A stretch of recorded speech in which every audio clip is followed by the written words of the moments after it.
Okay. So good evening to everyone. I'm actually going to discuss something that I think this is the most important things in our generation.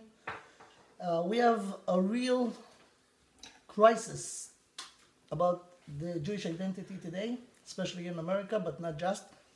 There are places in the world that it's much worse, like South America, Europe, in a way, even in Israel. And so the topic today will be about Jewish identity and assimilation.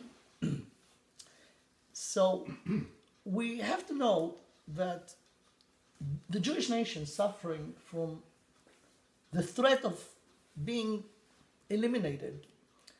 And we usually think about those enemies during the history that want to just kill us and just eliminate us.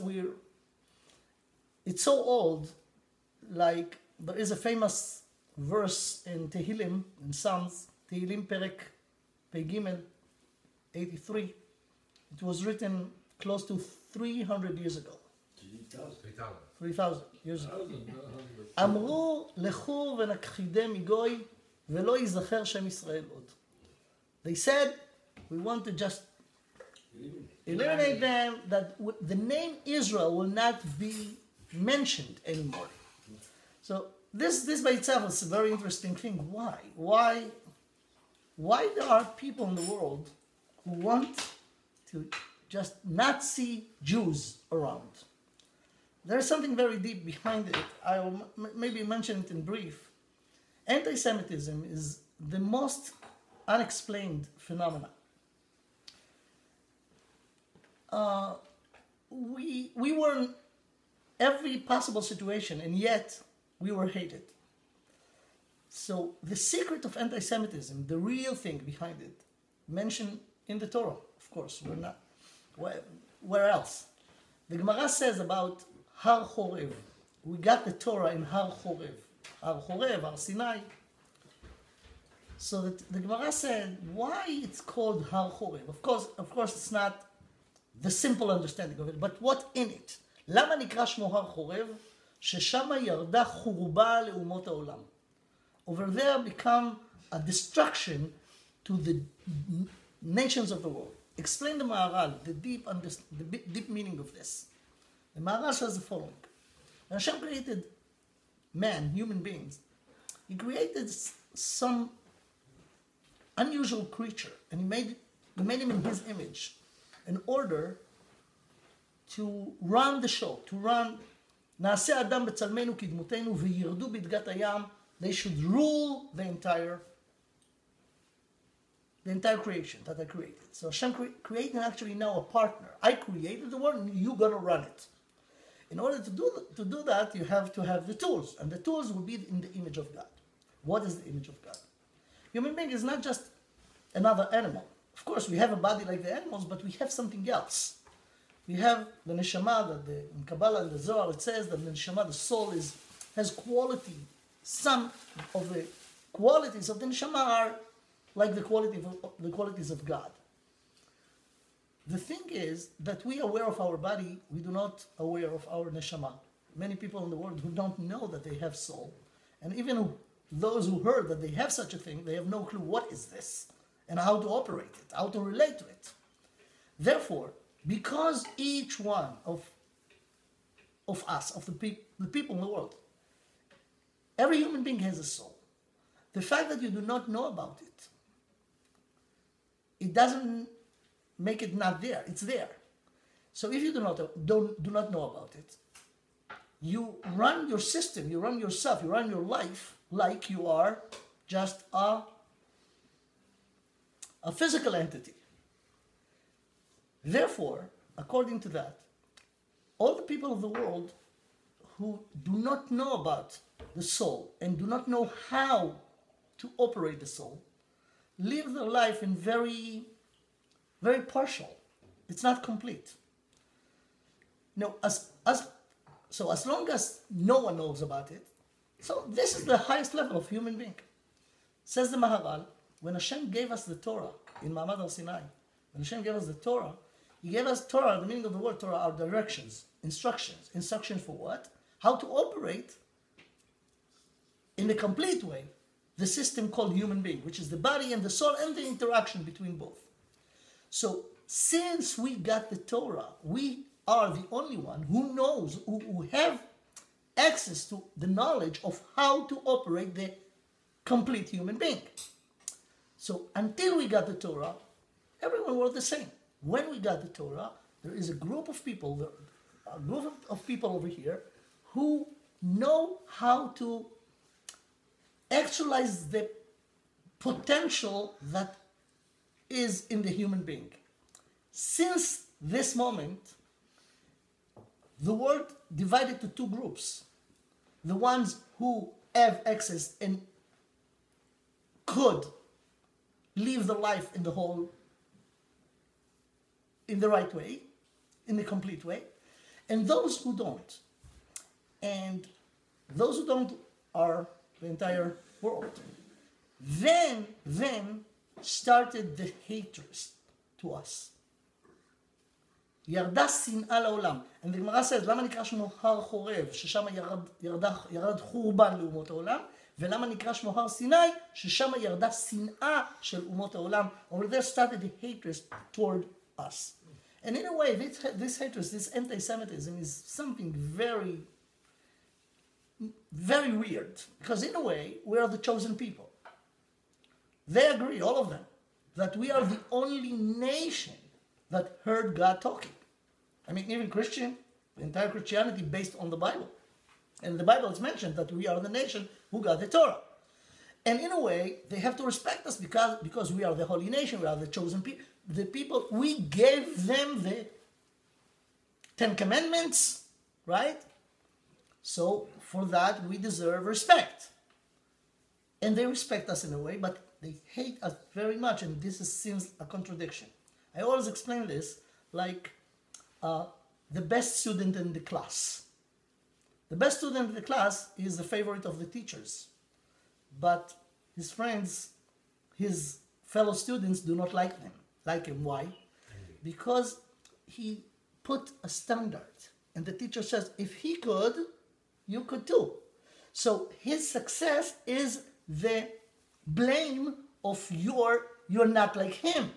Therefore, he is a favorite of the teachers. And in a way, all the students know that he is doing a good work, but they hate him because it's obligated them and they do not want to be obligated.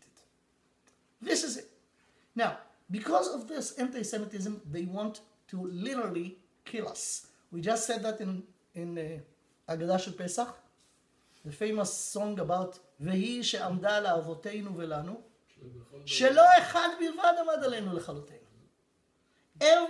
Bechol dor vador, there is someone who takes the job to do the dirty work for the entire world to eliminate the Jewish nation. So this is one very dangerous situation for us. We always in a danger of being eliminated, and we have to hold ourselves up. The miracle, and this is the miracle, I always say, if you want to see miracle today, just take 5 minutes from your life and read the possibilities of the existing of the Jewish nation. There is no reason that will be one Jew today, after we are not in our land, scattered all over the world, for 2,000 years, not 2 years, not 200 years, 2,000 years, separated, anti-Semitism, do not know who we are, most of us. There is no reason that we will exist in another year, another 2 years, another 10 years. And yet, it happened. This is those 3 words, Am Yisrael Chai, the fact that we exist as a nation, this is the biggest miracle. Actually, this is the bottom line of Vehi she'amda. What's the bottom line? Bechol dor vador amdim aleinu lechalotenu. And that shows that there is a special supervision on us. Ve'akadosh baruch hu matzilenu miyadam. Against all the chance, we are here. All of this I'm saying as an introduction to the biggest problem. The biggest problem is assimilation. Here we are not taking by force, by murderers who kill us. Many Jews do it from their own will. They do not understand why it's important to be a Jew. And if they met someone who are not Jewish, it could be he or she, if you do not have a strong identity of Judaism, you have no problem to marry her or marry him. And in the last 300 years, 240, since the what they call Enlightenment, which was the most darkness thing, but since then, Jews are free from being in the ghetto, from being isolated, and they hugged us. By the way, who were the two nations that was so liberal to understand that it's not fair that the Jews are discriminated? Germany and France, the most anti-Semite nation in Europe. They were the one who gave us Shivyon Zchuyot, or equal, right? So in a way it's good, but if you look at the consequences, it's the most terrible thing that happens to us. Why? Because there is something called a bear hug. That's what happened. A bear hug, you accept it. And when you accept it, this is the easy way to eliminate you. Just mix up, and there's no more Jewish people. Those Jewish people could be eliminated by two ways. Either by the sword, or by leave the body of the Jew, kill the soul. And that's what happened. Now, we have to understand it's really problematic. I mean, if you look at it, if you really are a patriotic Jew, you should know that this is the real war that we facing today. And because we do not aware of it, we're losing every day, every year, so many Jews. Just the numbers. In America, right after the war, after World War II, the number of Jews in America was 6 million. 70 years later, it's 6 million. It means that we never grew. And it means that so many millions just got lost because of intermarriage. Now, the main problem is that many Jews have no clue what Judaism is all about. What does it mean to be Jewish? And because they do not know, they choose to do this, to do some some tkasim, some ceremonies, and they think that it will hold them. It's not. The fact is, there is something in Israel called Mivchan HaTotza'ah. The test is with the results. The Mivchan HaTotza'ah, it proved wrong. I know so many, and as I said, it's even in Israel, not just in America. Intermarriage is just an outcome of something that were before. Assimilation is not starting by marrying non-Jew. It started by a culture assimilation. When you do not know what Judaism is all about, and you want to be like all the others, even if you do not yet marry a Jew or give up being Jewish, you gave up in your idea being Jewish. And this is the problem. And this happened all over, even in Israel. Even in Israel. I always say that in Israel we do not have too much intermarriage. Because of what?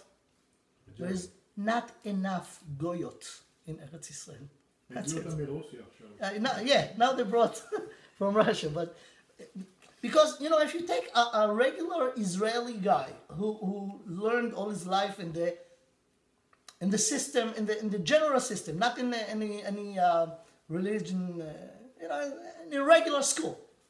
Let's say he went to elementary school in Tel Aviv, went to Gymnasia Herzliya, and even went, and served in the army, and it was important to him to contribute to the Medina. You could find them over here. After the service in the army, they come here, every El Al flight to Los Angeles, live here about 30% of the people. That's why the Israeli community are growing. Now, what happened to them here? You could find, I talked to so many people over here that they were patriots in Eretz Israel. They were in the army, not just in the regular service. They would become officers. They do a lot of things, and they really care about Israel's state. But when they came here after a few years, I have no problem to marry Christina or Virginia. They have no problem at all. And they told me, and you could not blame them. What's the problem? I was raised that everyone is equal. In Israel, they taught me everyone is equal, right?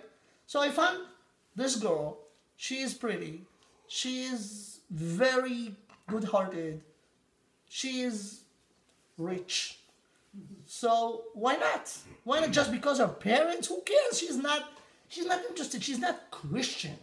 She just has no religion whatsoever. Me too. So why not? Why not? And they get married. And their children is not Jewish anymore. So we see it's innocent. You cannot blame those people. Where's the problem? Where it started? It started in the education at the beginning. You do not understand what Judaism is all about. This is the main thing. So let's see what we know about Judaism. What makes you Jewish? What is Judaism and why it's important to keep it? And we could just think after we present it, what we could do and we should do. Because, I guess every Jew has... Neshama. Yeah, and they should care about the Jewish people. Every Jew should care. The Jewish nation committed suicide. Committing suicide right now. Not all the Jews that are with us here today will be here in another year. Not because Chas v'Shalom they will die. They will just assimilate. And we have to really care about this if we care about the Jewish nations. So what is Judaism? So let's learn something, in the Jewish philosophy principle about Judaism. I want to start from something very interesting.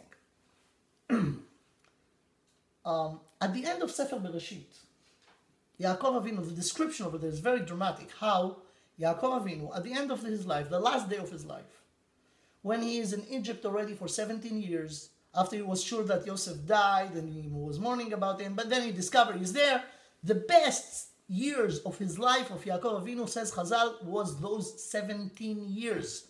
He came to Egypt when he was 130, because when he came to Egypt, it says that his son Yosef took him to Paro, and Paro asked him, how old are you? So he told him, Ben 30 u'me'at shana.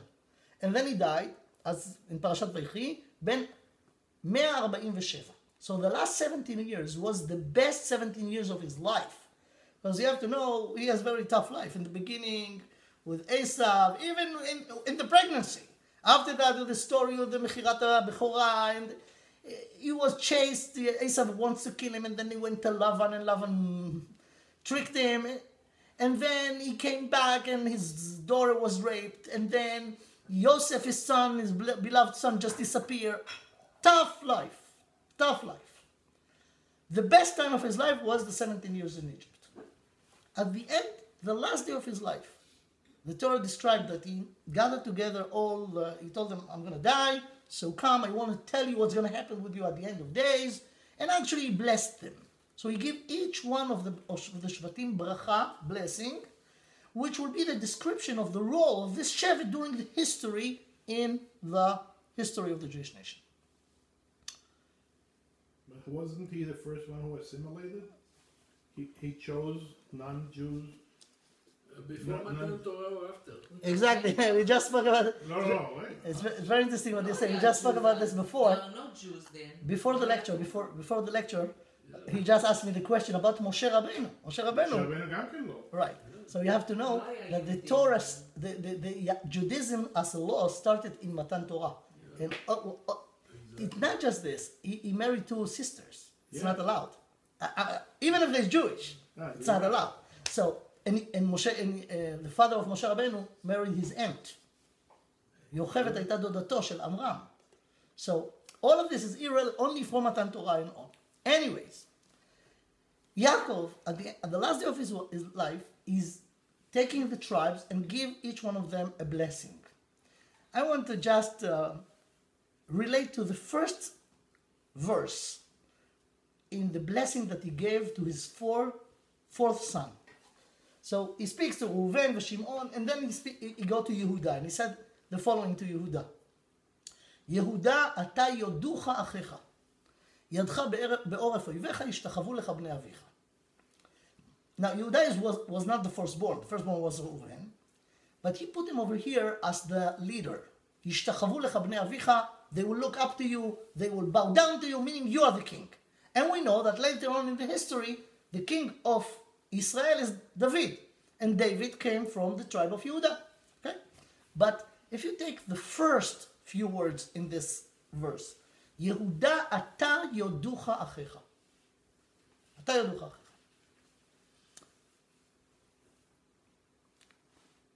Very interesting question. We are called Yehudim.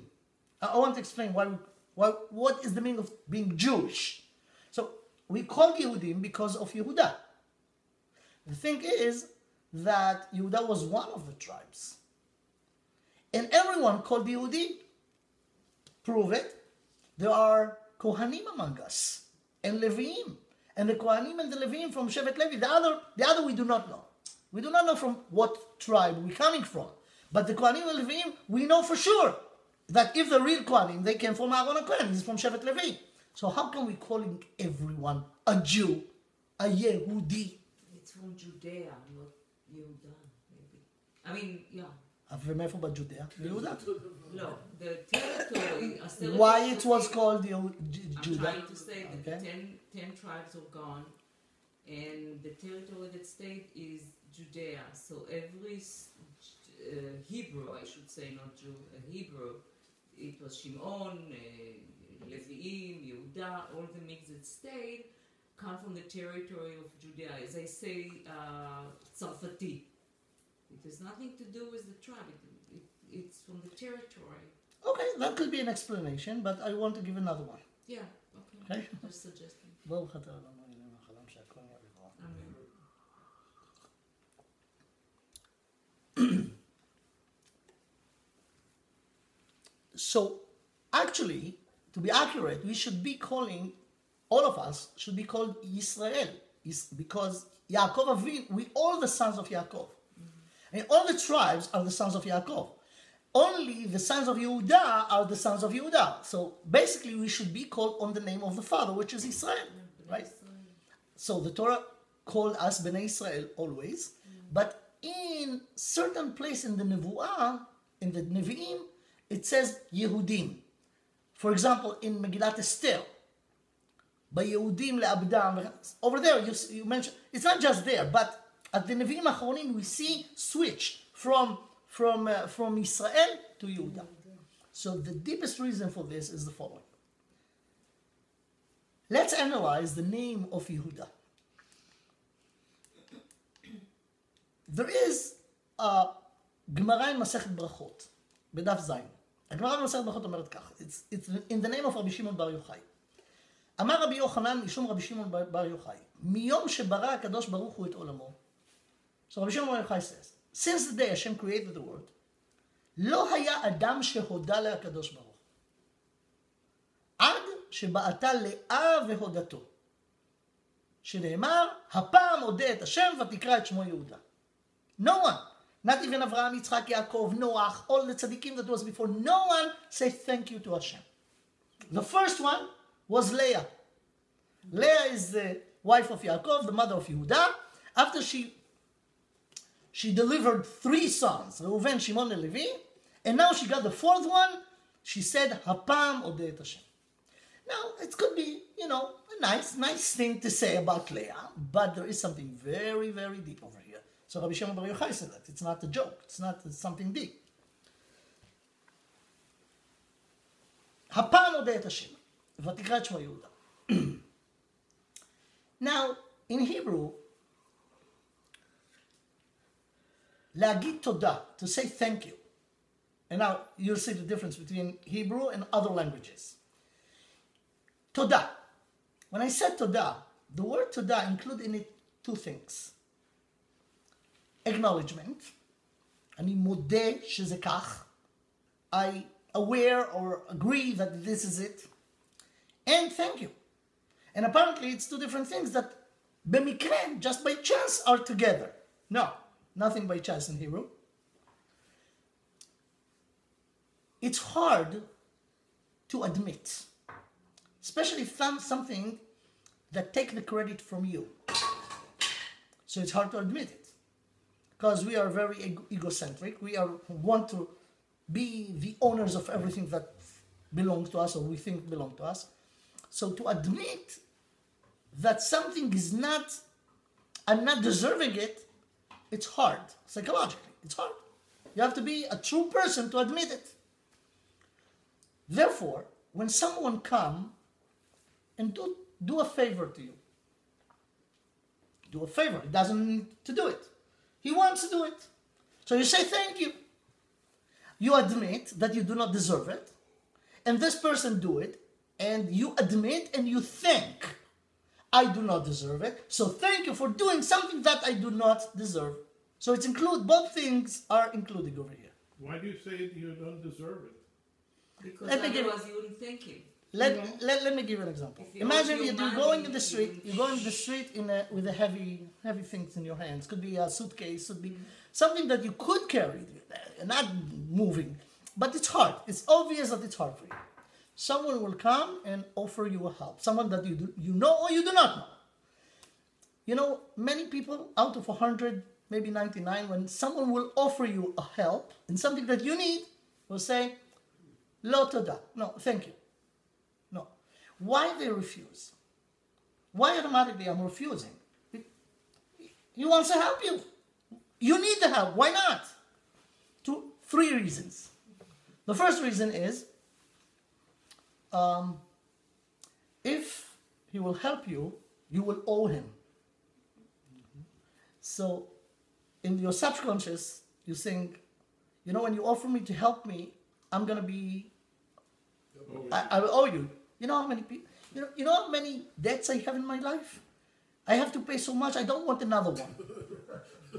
So therefore, I will be willing to make the effort and do it myself and not being your Baal Chov. I don't want to owe anything for you.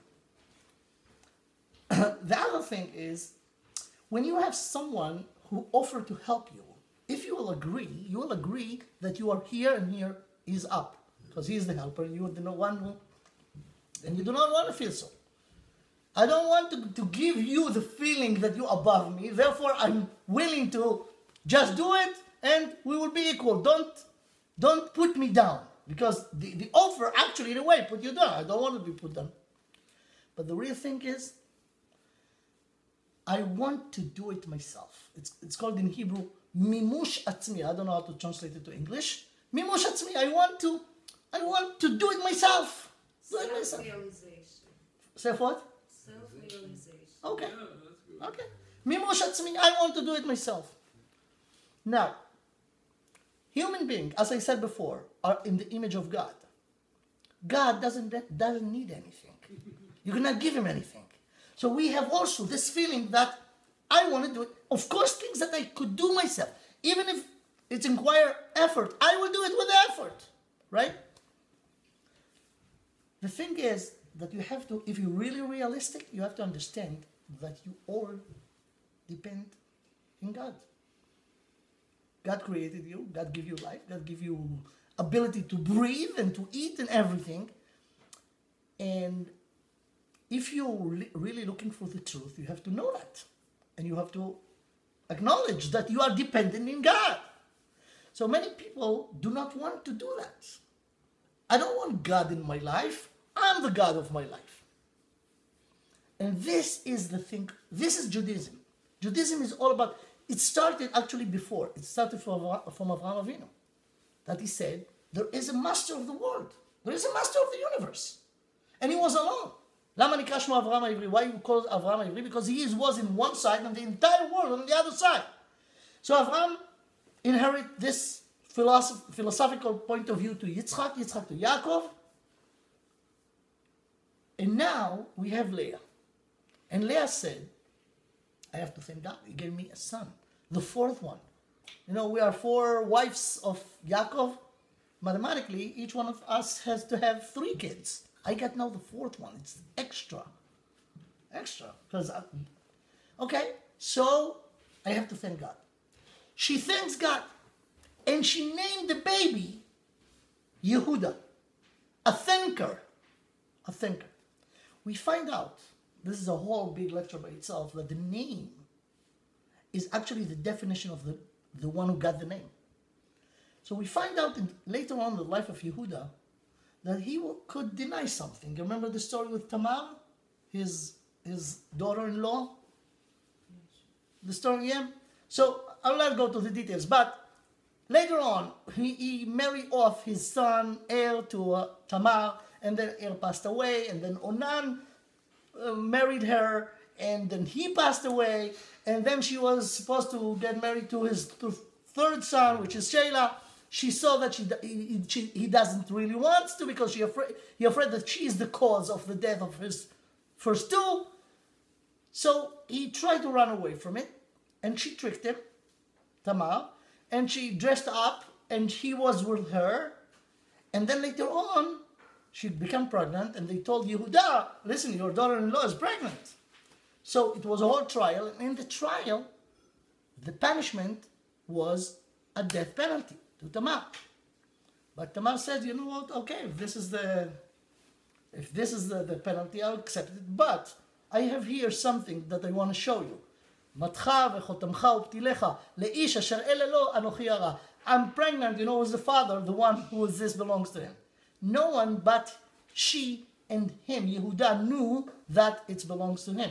And he could deny it to protect his honor, his status, and he didn't do it.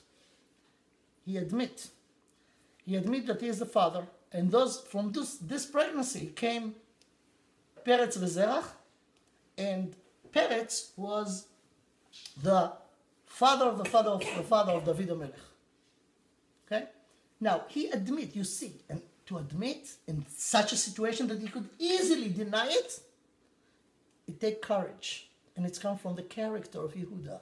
So the name Yehuda is to admit what's right, even if it's not that comfortable. This is the reality, this is the truth, we're going for it. Okay? So this is the story of Yehuda, how it's connected to our issue. As I said, in a way, you know what, let me show you before what the translation for this verse. There is a translation, you know, the Torah translated to Aramaic by Onkelos. Onkelos translated the entire Torah from Hebrew to Aramaic. But there is another Targum. It's called Targum Yerushalmi. Yeah.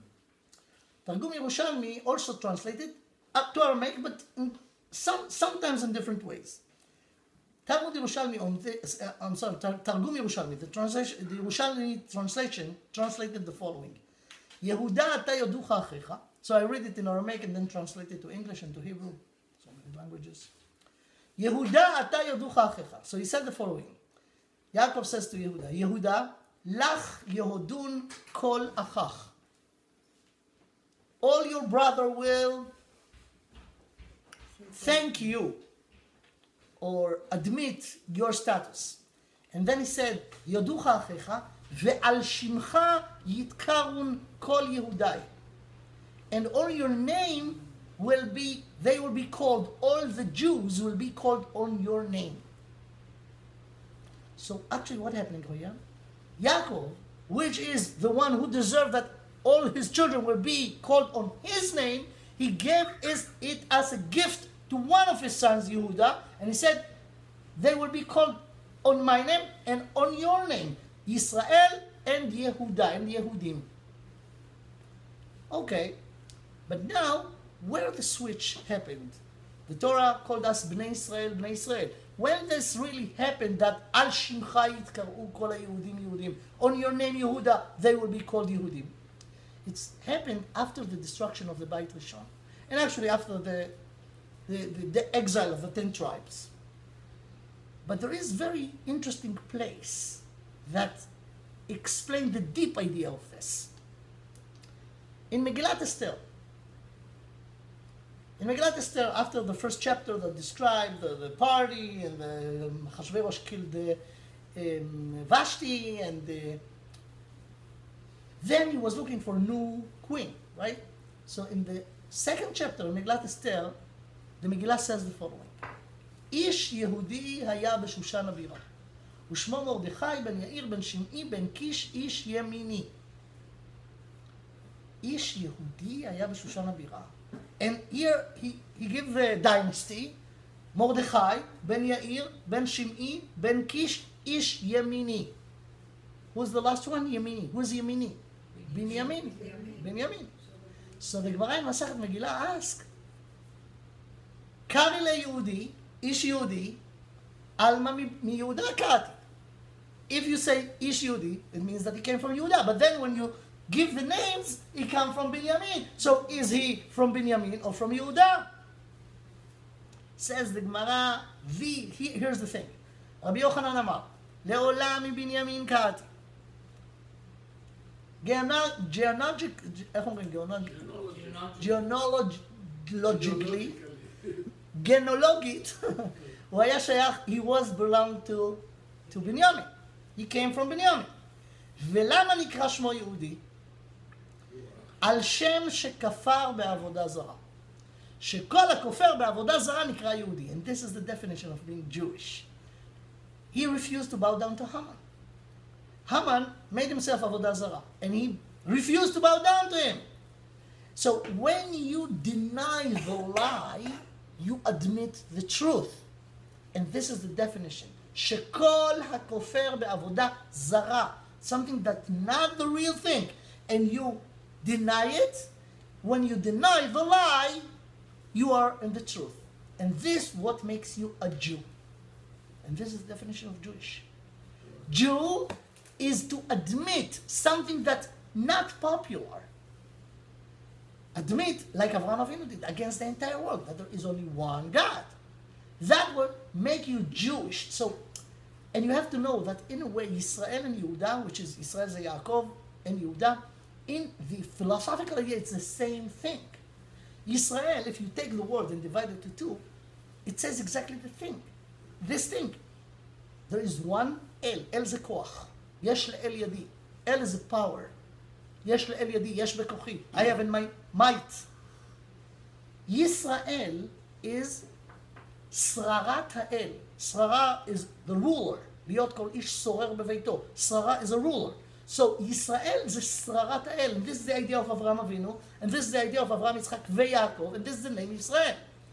So what we learn from here is that Yaakov and Yehuda and Israel is the same thing from two different angles. Israel is the positive way, that the ruler is God, Israel, and Yehuda is just the opposite, denying the Avodah Zarah, שכל הכופר בעבודה זרה נקרא יהודי. So it's the same thing. So when we were in Israel in the right time, before the destruction of Beit HaMikdash, before Aseret HaShvatim, we were the nation of God. Because we didn't behave, God sent us away to punishment, to exile. In the exile, what are we doing? In the exile, we are not Israel. In the exile, we are struggling always to deny the lie. Therefore, in the exile, we are Yehuda.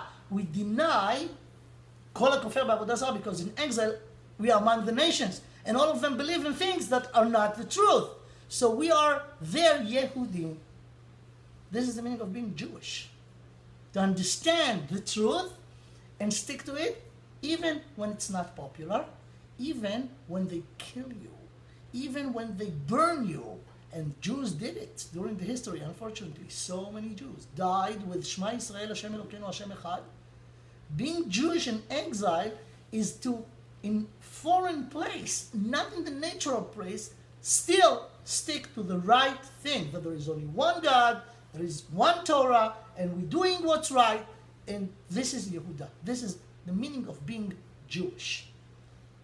I wish many Jews will know that. Because if they will know that, and they will be sure that it's true, they will never give up being Jewish. People do not know this. And this is a problem. אתה ידוך אחיך זה בעין או באלף? אתה. לא, אתה זה באלף. אתה. You. זה באלף? בפסוק. Not אתה now. but Yeah. אתה, כן, כן, you. בפסוק. בפסוק זה אתה you. אתה ידוך אחיך. Okay. Now we have to know that this is actually all, the entire Judaism on one foot is this. What is the first word that every Jew should say in the morning? Not good morning. מודה אני לפניך. מודה אני לפניך. This is the meaning of being Jewish. I'm starting the day with what?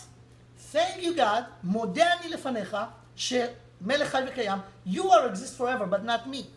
I'm a temporary creature.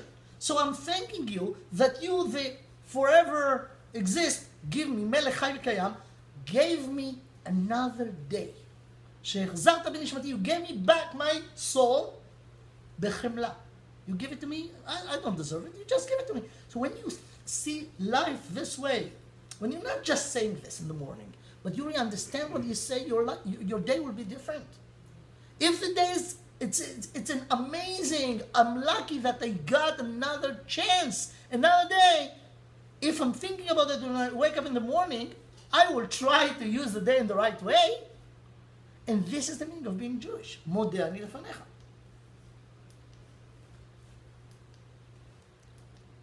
Now, we're going to the sensitive problems that we have during the history with this mission. We have to know, truth is very, very hard. I think I mentioned that in many lectures. I heard that in the name of one of the Greek philosophers, I think Socrates. They said that Socrates says the following: Ha'emet kveida. The truth is heavy. Al ken nos'eha me'atim. Therefore, the one who volunteers to carry it are very few. It's not popular. It's Chazal says, the Gemara says that this word called alma de shikra. This word is the word of lie.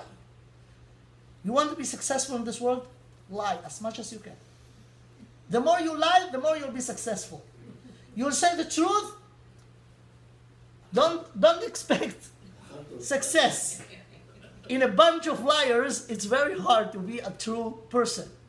Therefore, Ha'emet kvedah, it's heavy lifting. Therefore, nos'ea me'atim. We are now between the time that we went out of Mitzrayim to the time that we got the Torah. When we got the Torah, we sang this. ברוך אלוקינו שבראנו לכבודו והבדילנו מן הטועים ונתן לנו תורת אמת. אמת. The absolute truth. We have it. But it's heavy. האמת כבדה. על כן נוסע מעטים. Therefore you could not find, the Jews never were a majority of the world, population of the world. They always were few. Moshe Rabbeinu said that in the beginning, even after they become פרו וישרצו וירבו ויעצמו במאוד מאוד, Moshe Rabbeinu told them, לא מרובכם חשק השם בכם מכל העמים. Not because you were the majority, כי אתם המעט מכל העמים. And by the way, we have to know that majority and minority, in quantity, the majority, there is quantity and quality. The rule is that the quality always is the minority. Always. In any area, the quality is the minority. So we are few, but we holding and we have the truth. And we could see that this truth that we had, even the Gentiles realized it, take it and twist it. The Christianity, the Islam, they're all based on the 10 Commandments that we got. The thing is that we are in exile. And when we are in exile, there is a very, it's very easy. There is a tendency to be like everyone. Why to be different? Let me like everyone. And here's the thing. Hashem told us in the Torah, a few times, in many places in the Torah, you are not like the others. Not because you should be snobbish, but you are not like the others. Hivdalti etchem min ha'amim. Even the prophets, the prophet of the nations, Bilam was, it says about Moshe Rabbeinu at the end of the Torah, ולא קם בישראל נביא עוד כמשה. Moshe was in the highest level of prophecy. בישראל. Says the Gemara, בישראל לא קם, אבל באומות העולם קם. So, who is the parallel to Moshe Rabbeinu in the אומות העולם? Bilam. Bilam was really enemy of the Jewish people. He came with willing to curse them, and Hashem told them, you cannot do it, I will not let you. And he turned his curse to blessing. When Bilam was there, trying to curse the Jewish nation, he said many very interesting things. One of the things that he said about the Jewish nation, הן עם לבדד ישכון ובגויים לא יתחשב. This nation is isolated, badad, it's alone, and it's not, you cannot count them among the nations. And he knew what he's talking about. We have no friends. Any friends that we're going to have during the history, it will be all based of interest. And you know, we weren't born yesterday. We have a history of 3,300 years, and we know it. And when we try to be naive and think that we have friends, we have just to wait a few years. We have no friends. The things that divide us from the nations is the fact that we are holding the absolute truth, which is obligated, and therefore they do not want it the way it is, and they try to twist it, they try to eliminate us. This is, actually said in the beginning, this is the reason of anti-Semitism. But we have a problem. We went out of Israel to exile many years ago, and we are among the nations, and usually it was not even our choice to be mixed with them because of anti-Semitism. They didn't want us. They put us in ghettos. Jew, you dirty Jew, therefore you can never be part of us. Then the disaster came after the Renaissance, after the French Revolution. They say, no, now everyone is equal.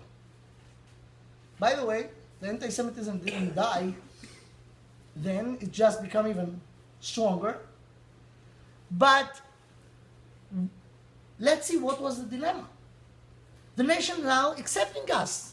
Wow, you know, everyone was put down, and now he's equal. It's a reason to be happy, and you do not know what to do with this. And in order to really be accepted, you just want to erase all the differences between you and them and be like them. And that's what happened. That's what happened in the Enlightenment. Let's be like the nations. It didn't work. It didn't solve the problem of the anti-Semitism. We know the history. The anti-Semitism became even harder after. The Gentiles could not accept the fact that this dirty Jew that was in the ghetto for 1,500 years, now he's equal. He come to the university, become the best student. Why? Because in the ghetto, they have nothing to do but learn and develop the Jewish cup, the Jewish head, right? So when at the time when they were accepted to universities, they came to the university, they became the best students.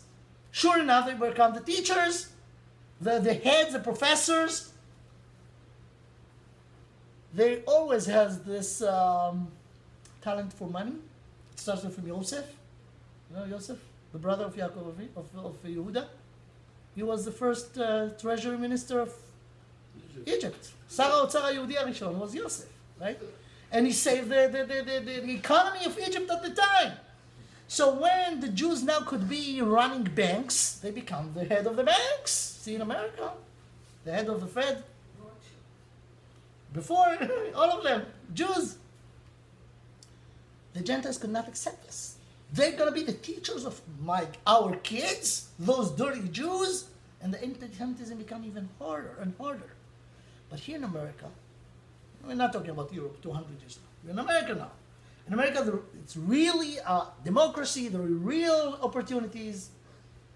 And here you could find out, you know, there are anti-Semitism, but it's under the ground. Basically, Jews in America, what I think, the best place for Jews to be in exile is in America. In the last 240 years, since the United States of America established, no one forced you. You can do whatever you want. In a way, it's good. In the other way, it's so terrible. When Yaakov ran from his brother Esau, who wants to kill him, right? You run, as I mentioned, to Lavan.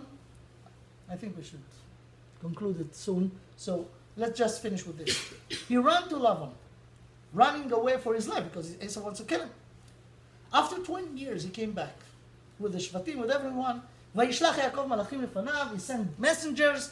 They came back to him. באנו אל אחיך אל עשיו, and Esau coming toward you with soldiers, 400 soldiers, with very obvious intention. It says that Yaakov was really scared. וירא יעקב מאוד, and he did 3 things. how to survive this meeting with Esau. 3 things. First of all, he took strategy steps immediately. He divided the camp to 2 camps. אם יבוא עשיו אל המחנה אחד ויקעו, והיה המחנה הנשאר לפליטה. Let's divide it to 2 camps. If one will be hit, at least he'll survive in the other. The other thing that he did, and we have to learn from him. If we learn Torah right, we will manage. And actually, during the history, they did it this way, and with a very successful way. They bribe him. You give him gifts. You know, you want to kill me? It's not worth for you. I could give you benefit in economy. So הוא נתן לו איזי 200, תיישים 20, give him gifts. Because, you know, even the anti-Semites, but when they realized that they could benefit from leaving the Jews, okay, give them money. Delay it. But the other things, the third thing that he did, he prayed to God. He prayed to God. He did whatever he could. Divided the camp, give bribe, but I still need the help of God. What did he say? He said the following. הצילני נא מיד אחי מיד עשיו. כי ירא אנוכי אותו. Save me, and I've translated the word the way he said them. הצילני נא מיד אחי מיד עשיו. Save me from my brother, from עשיו. כי ירא אנוכי אותו. Because I'm scared from him. Obviously, the question is, why he has to mention the fact that he is his brother? He is not behaving like a brother when he wants to kill him. So he could say, Hatzileni na miyad Esav. Esav is, Ve'al charbecha tichye. Esav is, it's enough. Why he said miyad achi? The meaning of this, that Esav wants to eliminate Yaakov. They want to eliminate Yaakov. And all tools are good for this. The easy one is to kill him. The sword. Al charbecha tichye. But there is another way. Just hug him like a brother. Hug him like a brother. Then he will be like you, and he will give up his idea, and then you will. The idea is to eliminate what Yaakov represents, what the Jews represent, and that's what happened in America. In Europe, or in the exile during the time, it was always the guy wants to kill us physically. But in the new world, they're killing us, not physically, spiritually. Be like us. Give up your ideas. Join us. And that's what we see. And here you find in college and universities, Jews who live here. In New York, it's hard for even non-religion Jew to intermarriage. You know why? Because there are many Jews over there who do not know that they're Jews. That even if you take anyone, you'll find out that her mother is Jewish. Even if she's completely... But everyone out of New York, everywhere out of New York, you have majority of non-Jews. And when the kids going, you put them in public schools since day one. You teach them everyone is equal, right? And their friends since day one are all going. And they are very nice going. I mean, there's nothing wrong with the goyim. The goyim could be very good people. Then they will grow up with them. There is no reason why at the age of 22, 23, 24, they will come with non-Jew and naturally will feel, why not? You taught me that everyone is equal, right? So what's the difference? Why should they keep Judaism? And this is the thing. It's really hard to explain. You know, parents are really in big crisis. They do not know what to do. What do we answer them? You can answer them. They 100% right. You could not blame them. You could not even blame yourself. But in a way, you know, when I came to America and I choose to put my kids in public school, and I have very good reason. You know, Jewish schools are so expensive and hard. I choose to put them there. You have to know that every choice that you have has a consequences. When he's 3 years old and you put him in public school, don't be surprised when 20 years later he will come with you and you have nothing to tell him. Nothing.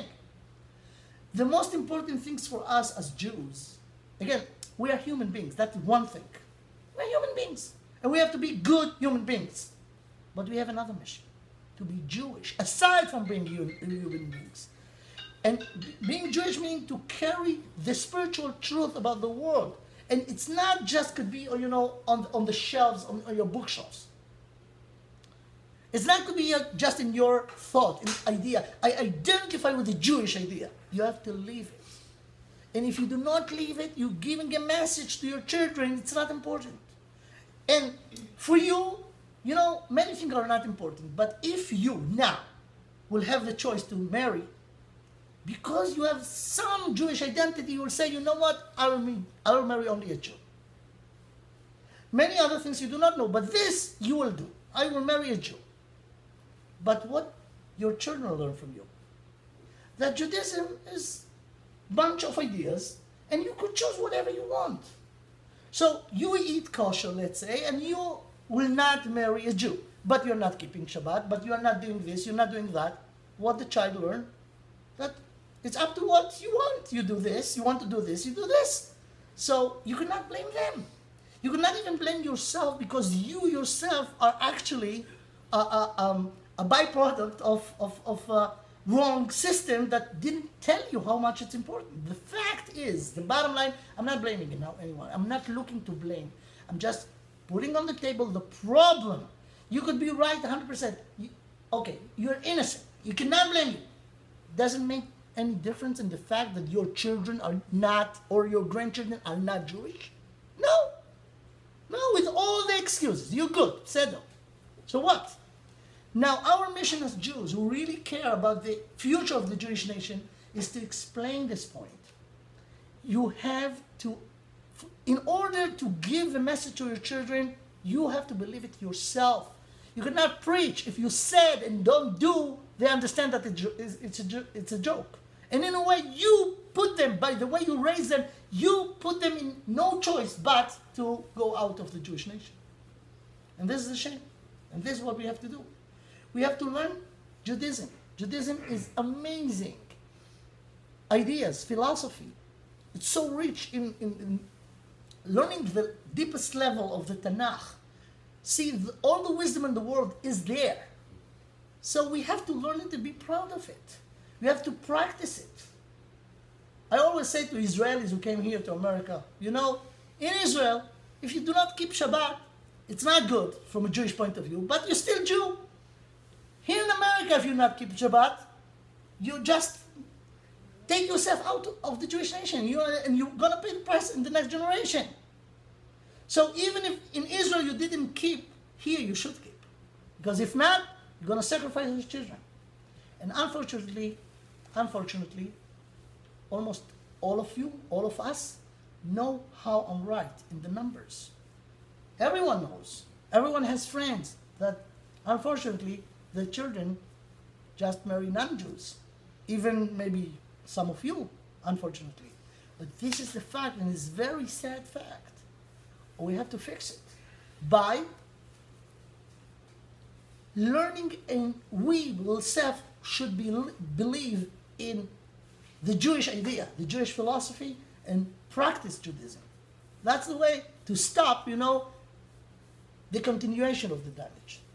What done. But from now on, we should do this, and we should bring as many Jews to learn the wisdom of the Torah, learn it, practice it, and be proud of it. And that's what I could say in this session. So you say that we all have to be Orthodox. That's true. The bottom line, yes. Practically, yes. Right. Because, if you take other ideas, I'm not talking just because I'm Orthodox. Just be realistic. Take all the reforms. No, because you say you cannot choose. Exactly. I think that if you choose, for example, to Shmos Shabbat, Yeah. right, the things that are important, Yeah. then it's enough. Everything is You important. say no. You say that everything has equal Of course. importance. Listen, God gave us a complete set of rules. You cannot choose whatever you want. And if you choose, there is a price for this. The fact is, all those people who said, it's too hard to take everything, so let's make it light. Look at the results. As I said, there is something called No, they made it the too light. result No, the results, the מבחן התוצאה, that's what's happening. I'm not saying ideas, I'm talking about reality. The fact is, take the reform movement or the conservative, okay? There is no such a thing, no such a thing. Reform, a son of reform, a son of reform. If the first generation was conservative, their children will be reformed, the next generation will be non-Jews. This is the fact, don't be blind. This is it. So you cannot play with this. Those are the facts. The facts are the facts, but your point of view comes from a person who cares that the Jewish survival will keep going. We live secular lives, most of us, except Danny or Pini, or some of us keep some kashrut or things. Okay. But most of us are secular. And we came to hear you as a rabbi, we connected with Chabad, we connected to Judaism, we care. But most of the Jewish people who were born Jewish don't care, as you correctly say, all over the world, in Europe, In the last 200 years, not more than that. Only, yes. Correct. So they will not, they don't care. So they don't keep anything, and it's a lost case. So you're talking, What do you mean it's a lost case? it's a lost case. Their generation is not going to be Jewish anymore.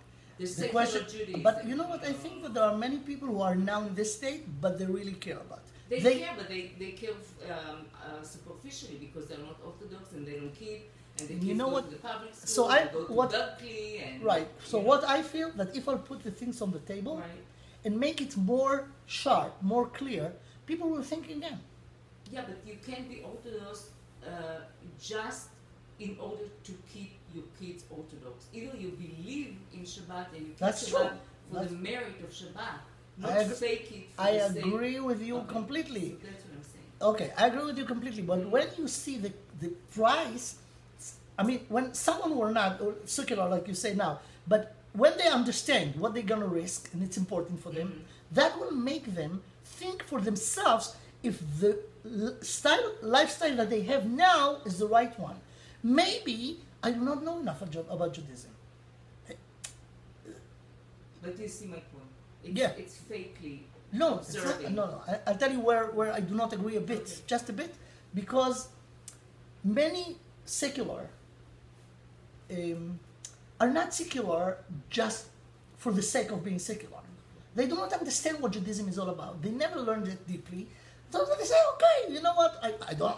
Of course, there is such a thing. I even appreciate it, but I'm not like that. Tinoch שנשבע, they- Okay, they- so my job is to take those tinokot shenishbu and give them more trust or interest to learn, and then they will do it from their own will, not because just for the children. Of course, it will be artificial and it will not work.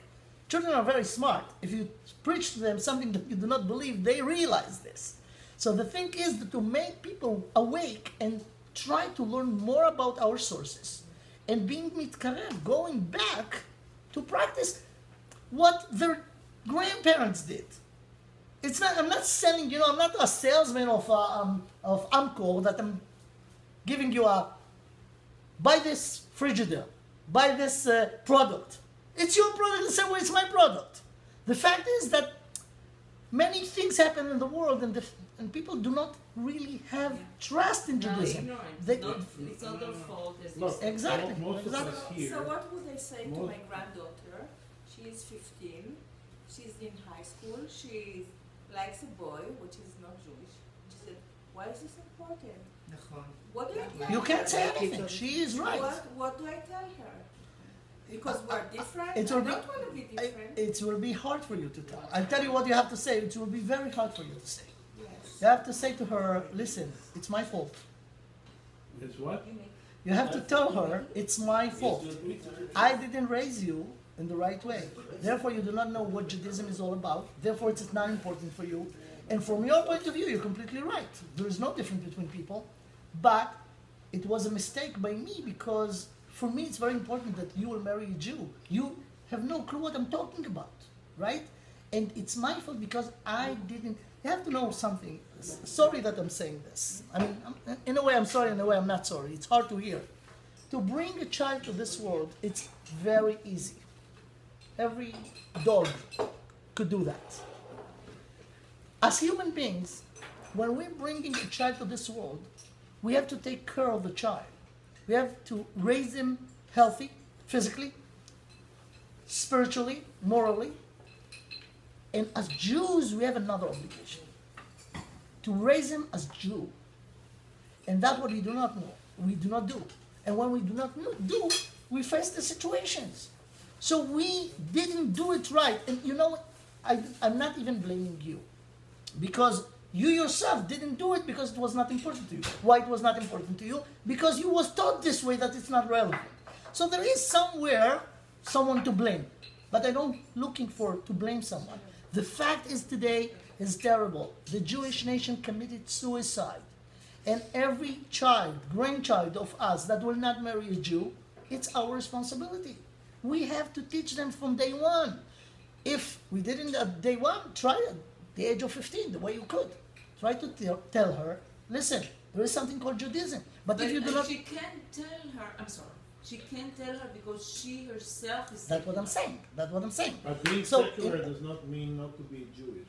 Did All I of say us, that? no, all of us No, here we taught them. live secular From the first life. day. That's- And we are not here because our children. Some of our children are adults. No, we come from interest to learn, right? Because we had a It's not little some of the seed, children. we It's had a only- seed in our life that made us curious about Judaism. Exactly. And that is the reason why most of us are here. I would say every one of us. None of us here is because of their children. Right. But we are passé. We're talking about No, the but- future. We are passé. She's No. right. We are completely We're not Because passé. With no the time influence anymore. that you are a role model for your children is between the ages of 0 and 18. Yeah. The moment they hit 18, they go to college, they are not under your control. You can give them education, which is given by school, or you can preach them at home from all day long. It doesn't matter. It's what you show them with your Absolutely. enthusiasm, and between, if they see you pray in the morning, if they see you keep Shabbat, as the Rabbi said, if you see, whatever they see, they will, Right. The thing is, they will think that this is important. Absolutely. They learn. The thing is If now you that we are have... for the Lakers, your child will be a Lakers fan. Right. If you're for Judaism, The question practically it's is Judaism. what could we do now? First of all, we have to be aware that there is a big, if we care about the Jewish nation, some people are saying, I don't care about the Jewish nation. From my point of view, if in another 20 years there will be no one Jew in the world, I don't care. נכון. But if you care, you have to face the problem. You have to analyze it. You could not change the past. You could change the future. Start it with yourself, not with your children, with yourself. Because this is the best education that you give. Be a role model. If they will understand that it's important for you, and you could explain to yourself and to them why it's important to keep the Jewish idea, the Jewish people in the world, then they could come back. If not, you're going to lose them. I just have a question which I don't think we have an answer historically. When the Enlightenment started, the Tnuat HaHaskalah, and people started to become secular, Moshe Mendelssohn and all these, everybody was very Jewish and very Orthodox in the shtetls, in the ghettos. So their parents care. Regardless, they became secular. That's true. So there are temptations, meaning I know Yeah, yeah. Orthodox, Mhm. we have tons of Chabad people here and rabbis. Some of the children are living it. Absolutely. Even though the influence of the parents... So what's the question without the answer? That You it describe happens a fact. even if the parents are That's caring. true. That's true. We have to know. We have to know. Education is our responsibility, but we are goes not. that far. We are not really could be deciding what will be the outcome. We could give. We should give whatever we could. Then everyone has the free choice. And if you educate your children in the right way, you should be very aware of what are the dangers in the world. יש פיתויים that they- Yes, but if you learn about the people, you not ignore them, and that's actually what happened in the Enlightenment when it started. The Orthodox Jews do not know what's going on, how to deal with this stuff. Like today, when the smartphones came and all this technology, it caused a lot of problems educationally, but people do not know how to prepare the children for this challenge. So as a parent, or as a teacher, or as an educator, you have to be updated about everything that's happening and try to see if that is dangerous to what you want from your children. Learn about the problem, try to make them ready to cope with it, to deal with this. This is part of the education. Again, you're not in charge of the outcome, because the children, after all, will be growing up people and they will decide for themselves. But the more you give them, whatever you could, it could help. It's not guaranteed, but it could help. I see education just as a tool that you dictate to your child to go to a certain school and to learn certain things. The quality is good or bad or mediocre. This is number two for me. Number one is, as I said before, is you role modeling Absolutely. your children with your passion, with your repetitive actions, like taking your children Shabbat no matter what. You go with me to shul. Shishi, you're not going with your friends. This is a given. You're sitting with the family, Right. and we do Shabbat. You're so right, because if you take even secular people today, there are certain things that they saw when they were kids by their father and their grandfather that stuck in their head forever. I mean, there are some things they could run a completely secular life, but certain things they will not do. Some of them will never eat non-kosher, even if they're secular. Some of them will never give up being in Yom Kippur in Bet HaKnesset. Some of them will never give up being in Leil HaSeder and do the Seder. How much passion they see in their father and mother. Exactly. This is it. It's part of your... Part of you. Your identity. Yes. But they do it not like emotionally. It's not like You they know, the interesting Why? thing, It's in my instinctive. opinion, They don't even know why. Chabad in the United States is a very positive organization to non איך גורמים למשהו Exactly. rational to become Jews. emotional. take it the same thing in Israel. There is an enormous resistance. Right. No, I'll go over there. It's a problem with politics and a lot of stuff. They're resistant to Right. religion. Right. And Israel is terrible. Right, it's true. I will not marry, I will not go to the mikveh, I will not marry a Jew, I Right. will not do this, I will not do that. Yeah, but that's another problem. No. Because a state like Israel, where religion is forced on a lot of people, Politics, that's what I said. It's politics. it's creating True. a very negative feeling toward the religion. I agree with That's you. a That's a big problem by that's a itself, very big what happened in Israel. But we're talking about here. We are now here in LA, in exile. We're facing our local About problems. American assimilation. America is a lot easier True. to the people because there's a lot of very nice feeling about. True. You want to come to the synagogue on Shabbat. You want to drive your car, drive. You want to walk. That's Whatever right. you want to do. Okay. As long as you do it. So let's conclude with the hope that the Jewish nation will wake up and try to learn our rich and so wise Torah, be connected to this, and give it to the next generations. We know that there is a promise of God that Am Yisrael Chai.